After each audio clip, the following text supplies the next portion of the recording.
తాజ్ మహల్ పేరు వినగానే ఓ ప్రేమికునికి మధుర స్వప్నంగా, ప్రేమ బంధానికి, ప్రణయత్వానికి స్మారక స్మృతిగా భావకవులు అభివర్ణిస్తే, దోపిడికి చిహ్నంగా, తరతరాలుగా తడియారని కన్నీటి బొట్టుగా విప్లవకారులు వర్ణించారు.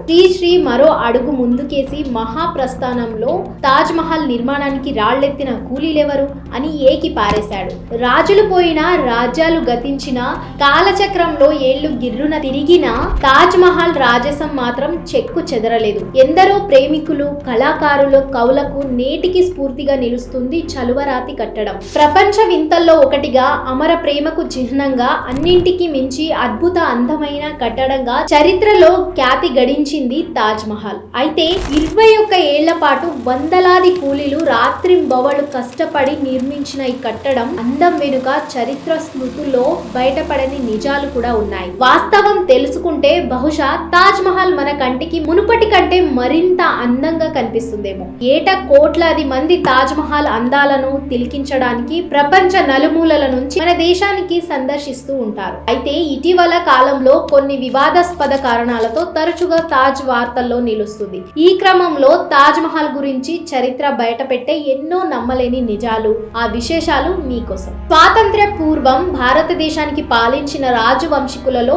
మొఘలులు కూడా ఉన్నారు. 5వ మొఘల్ చక్రవర్తి షాజహాన్ పాలన కాలంలో 1637లో రాజధానిని ఢిల్లీకి మార్చాడు. షాజహాన్ 3వ భార్య ముంతాజ్ మహల్ 14వ సంతానానికి జన్మనిచ్చే సమయంలో మరణించింది. ఆమె మరణం షాజహాన్ ను ఎంతో కృంగదీసింది. ఎంతంటే కేవలం కొన్ని నెలల్లోనే అతని జుట్టు గెడ్డం మంచులా తెల్లగా నెరిసిపోయేంతలా. ఆమె మరణాంతరం షాజహాన్ కట్టడాన్ని నిర్మించారు. స్వాతంత్రం వచ్చాక బెస్ట్ టూరిస్ట్ ప్లేస్ గా తాజ్ మహల్ ప్రపంచ ఖ్యాతి గడించింది. తాజ్ మహల్ నిర్మాణం క్రీస్తు శకం 1632లో ప్రారంభమవగా క్రీస్తు శకం 1648లో పూర్తయింది. మసీదు, గెస్ట్ హౌస్, దక్షిణాన ప్రధాన ద్వారం, బయటి ప్రాంగణం, ఇతర హంగులన్నింటినీ కలిపి క్రీస్తు శకం 1653 నాటికి నిర్మాణం పూర్తిగా సిద్ధమైంది. తాజ్ మహల్ లోపల ముంతాజ్ మహల్ సమాధి మాత్రమే కాకుండా షాజహాన్ సమాధి కూడా ఉంది.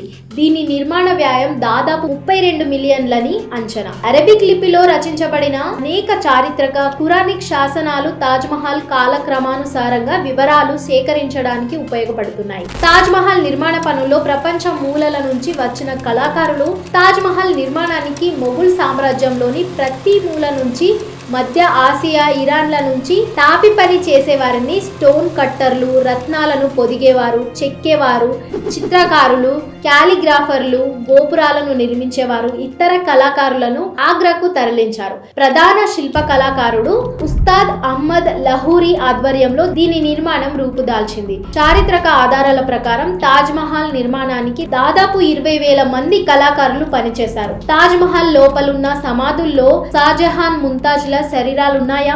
తాజ్ మహల్ తెలుపు రంగులో మెరిసిపోయే అతిపెద్ద గోపుర సమాధి. దీని చుట్టూ 4 మూలల్లో 4 పొడవైన మీనార్లు ఉంటాయి. దీని భవ్య అంటే బయటి భాగం తెల్లని పాలరాయితో చేయబడింది. తాజ్ మహల్ లోపల మెయిల్ బిల్డింగ్ లో షాజహాన్, ముంతాజ్ మహల్ కు చెందిన 2 సమాధులు ఉంటాయి. సమాధి అనేది గ్రీకు పదం. ఖాళీ సమాధి అని దీని అర్థం. అంటే తాజ్ మహల్ లోపలున్న సమాధుల్లో షాజహాన్, ముంతాజ్ మహల్ కు చెందిన శరీరాలు లేవన్నమాట. అవి ఖాళీ సమాధులు. నిజానికి వీరిద్దరి శరీరాలను సర్కోఫాగి చేయబడ్డాయి. అంటే గ్రీకులు తమ పూర్వీకులను మమ్మీలుగా మార్చి పెద్ద శవపేటికల్లో ఏ విధంగా అయితే భద్రపరుస్తారో అలాగన్నమాట.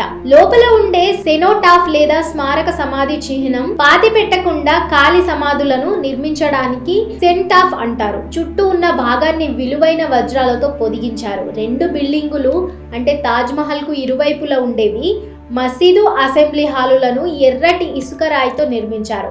తాజ్ మహల్ ప్రాంగణంలో గార్డెన్ అందంగా డిజైన్ చేసిన కొలను కూడా ఉంది. ఇతిహాసాల ప్రకారం ముంతాజ్ మహల్ చనిపోయే ముందు తన భర్తైన షాజహాన్ దగ్గర 4 వాగ్దానాలు తీసుకుందట. అవేంటంటే తాజ్ మహల్ ను నిర్మించడం, ఆమె మరణాంతరం అతను మళ్ళీ పెళ్లి చేసుకోవడం, ముంతాజ్ మహల్ ను పుట్టిన పిల్లలను ప్రేమగా చూసుకోవడం, ఆమె మరణించిన రోజున అంటే వర్ధంతి నాడు సమాధిని సందర్శించడం, అతని సొంత కుమారుడైన ఔరంగజేబు గృహ నిర్బంధనంలో ఉంచినందున మొదటి 3 వాగ్దానాలను నెరవేర్చిన చివరి వాగ్దానాన్ని ఎక్కువ కాలం నిలబెట్టుకోలేకపోయాడనే నానుడి ఒక ప్రచారంలో ఉంది. మరో కథనం ఏంటంటే, అనారోగ్యంతో ఉన్న షాజహాన్ ను ఔరంగజేబు జైల్లో ఉంచినప్పుడు అతను తన మంచం మీద పడుకొని నిర్దిష్ట కోణంలో గోడకు అమర్చిన వజ్రం గుండా తాజ్ మహల్ ను నిరంతరం చూస్తూ ఉండేవాడనే కథనం కూడా ప్రచారంలో ఉంది. రోజంతా రంగులు మార్చుకునే అపురూప కట్టడం తాజ్ మహల్ కున్న మరొక ప్రత్యేకత ఏంటంటే, రోజంతటిలో దాని రంగు మారుతూ ఉంటుంది. తెల్లని పాలరాయితో తయారు చేసినందువల్ల సూర్యకిరణాలు దానిని తాకినప్పుడు దాని రంగు పసుపు రంగులోకి మారుతుంది. సూర్యాస్తమయం జరిగినప్పుడు నెమ్మదిగా నీలం రంగులోకి మారుతుంది. ఈ విధంగా రంగులు మారడానికి కూడా షాజహాన్ కు ముంతాజ్ మహల్ పై ఉన్న ప్రేమ కారణమని అంటారు. ఎలాగంటే, ముంతాజ్ మరణాంతరం ఏ విధంగానైతే షాజహాన్ రూపు రంగులు మార్పులు చోటు చేసుకున్నాయో ఆ విధంగానే తాజ్ మహల్ కూడా రంగులు మారుస్తుందని ప్రణయ కవులు తమ కవితల్లో వర్ణిస్తుంటారు. తాజ్ మహల్ బయటి మినార్లు ఎందుకు వాలుగా ఉంటాయో తెలుసా? మెయిన్ బిల్డింగ్ తాజ్ మహల్ అంటే మెయిన్ బిల్డింగ్ ధ్వంసం కాకుండా ఉండేందుకు అలా నిర్మించారు. ఎలాగంటే, కొంతకాలానికి స్తంభాలు శిథిలమై పడిపోతే అవి నేరుగా బయటికి పడిపోయేందుకు వీలుగా నిర్మించబడింది. లోపల పడితే మహల్ మీద పడి ధ్వంసం అవుతుందని ఏ భాగం కూడా శిథిలం కాకుండా ఉండేందుకు అందుకే ఈ ప్రత్యేక ఏర్పాటు. ఉత్తరప్రదేశ్ లోని ఆగ్రాలోనున్న తాజ్ మహల్ నిర్మాణం ఉన్న కారణంగా ప్రపంచవ్యాప్తంగా అది ప్రసిద్ధి చెందింది. అంటే ఎర్రకోటకు కూడా అంతటి ప్రఖ్యాతి లేదు. నిజానికి తాజ్ మహల్ ను మొదట ఆగ్రాలో నిర్మించకూడదని అనుకున్నారని మీకు తెలుసా? ముంతాజ్ మహల్ బుర్హాన్పూర్ అనే నగరంలో, ప్రస్తుత మధ్యప్రదేశ్, ప్రసవ సమయంలో మరణించింది. బుర్హాన్పూర్ లోనే తాజ్ మహల్ నిర్మాణానికి స్థలం ని మొదట ఎంపిక చేశారు. అక్కడ తాజ్ ను నిర్మించడానికి షాజహాన్ తపతి నది ఒడ్డున ఒక స్థలాన్ని కూడా ఖరారు చేశాడు. అయితే బుర్హాన్పూర్ లో తాజ్ నిర్మాణానికి సరిపడినంత తెల్ల పాలరాయి సరఫరా చేసేందుకు వీలు పడలేదట. అందుకే తాజ్ మహల్ నిర్మాణ పనులు ప్రారంభించిన తర్వాత ముంతాజ్ మహల్ అవశేషాలను ఆగ్రాకు తరలించారు. అంతేకాకుండా బుర్హాన్పూర్ లో తపతి నది ఒడ్డున తొలుత తాజ్ మహల్ కోసం ఎంపిక చేసిన స్థలం చాలా కాలం పాటుగా ఖాళీగా ఉంది. నలుపు కాబోయి తెలుపైన తాజ్ మహల్ పురాణాల ప్రకారం షాజహాన్ యమునా నది ఒడ్డున నల్లని పాలరాయితో నల్ల తాజ్ మహల్ ని నిర్మించాలనుకున్నాడు. కానీ షాజహాన్ ను ఔరంగజేబు ఖైదు చేసినందున ఆ ఆలోచన విరమించుకున్నాడట. తాజ్ ప్రాంగణంలో నల్ల పాలరాయి అవశేషాలు కూడా కనుగొనబడ్డాయి. అయితే 1990లో జరిపిన తవ్వకాల్లో తెల్ల పాలరాయి రాళ్లు కాలక్రమేణా నల్లగా మారి నల్ల రాళ్లలా కనిపిస్తున్నాయని ఆర్కియాలజిస్టులు తెలిచారు. ఇది నిజంగా ఊహ లేక షాజహాన్ నిజంగానే తాజ్ మహల్ ను నల్ల పాలరాతితో కట్టాలనుకున్నాడా అనే ప్రశ్నకు సమాధానం చరిత్ర పుటల్లో కనుమరుగైపోయింది. తాజ్ నిర్మాణం చేపట్టిన కార్మికుల చేతులు షాజహాన్ నరికించాడా? ఎంతవరకు వాస్తవం? తాజ్ మహల్ నిర్మాణం గురించి మరో ప్రసిద్ధ కథనం ఏంటంటే, తాజ్ మహల్ నిర్మాణం పనుల్లో పాల్గొన్న కార్మికులందరి చేతులను షాజహాన్ నరికి వేయించాడు. అందువల్లనే షాజహాన్ తప్ప ఈ ప్రపంచంలో మరెవ్వరూ అంతటి అపురూపమైన కట్టడం మరొకటి నిర్మించలేకపోయారనే వాదన లేకపోలేదు.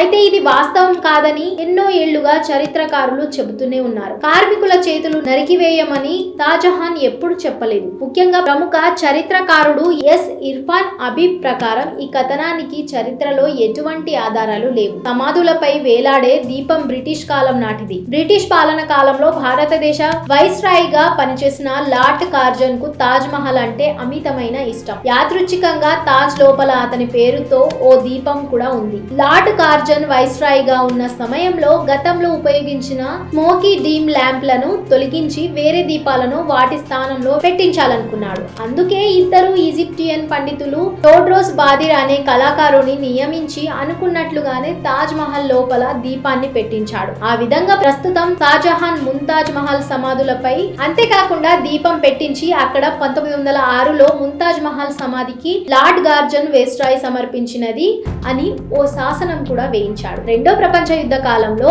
Archaeologist survey of India Taj Mahal ను భారీ పరంజాతో దాచిపెట్టింది. బాంబులు వేసే వారిని తప్పుదారి పట్టించేందుకు పెద్ద ఎత్తున ఆయుధాలు నిల్వ చేసిన స్థావరంగా కనిపించేటట్లు చేశారు. 1971 భారత్ పాకిస్తాన్ యుద్ధ సమయంలో కూడా archaeologist survey of India Taj Mahal ను ఆకుపచ్చ గుడ్డతో కప్పిపెట్టి రక్షించింది. ఈ విధంగా యుద్ధ కాలంలో తాజ్ ను కాపాడుకునేందుకు భిన్న వ్యూహాలను అవలంబించారు. లేదంటే ఊహించగలరా తాజ్ మహల్ లేని భారతదేశం ఏ విధంగా ఉంటుందో?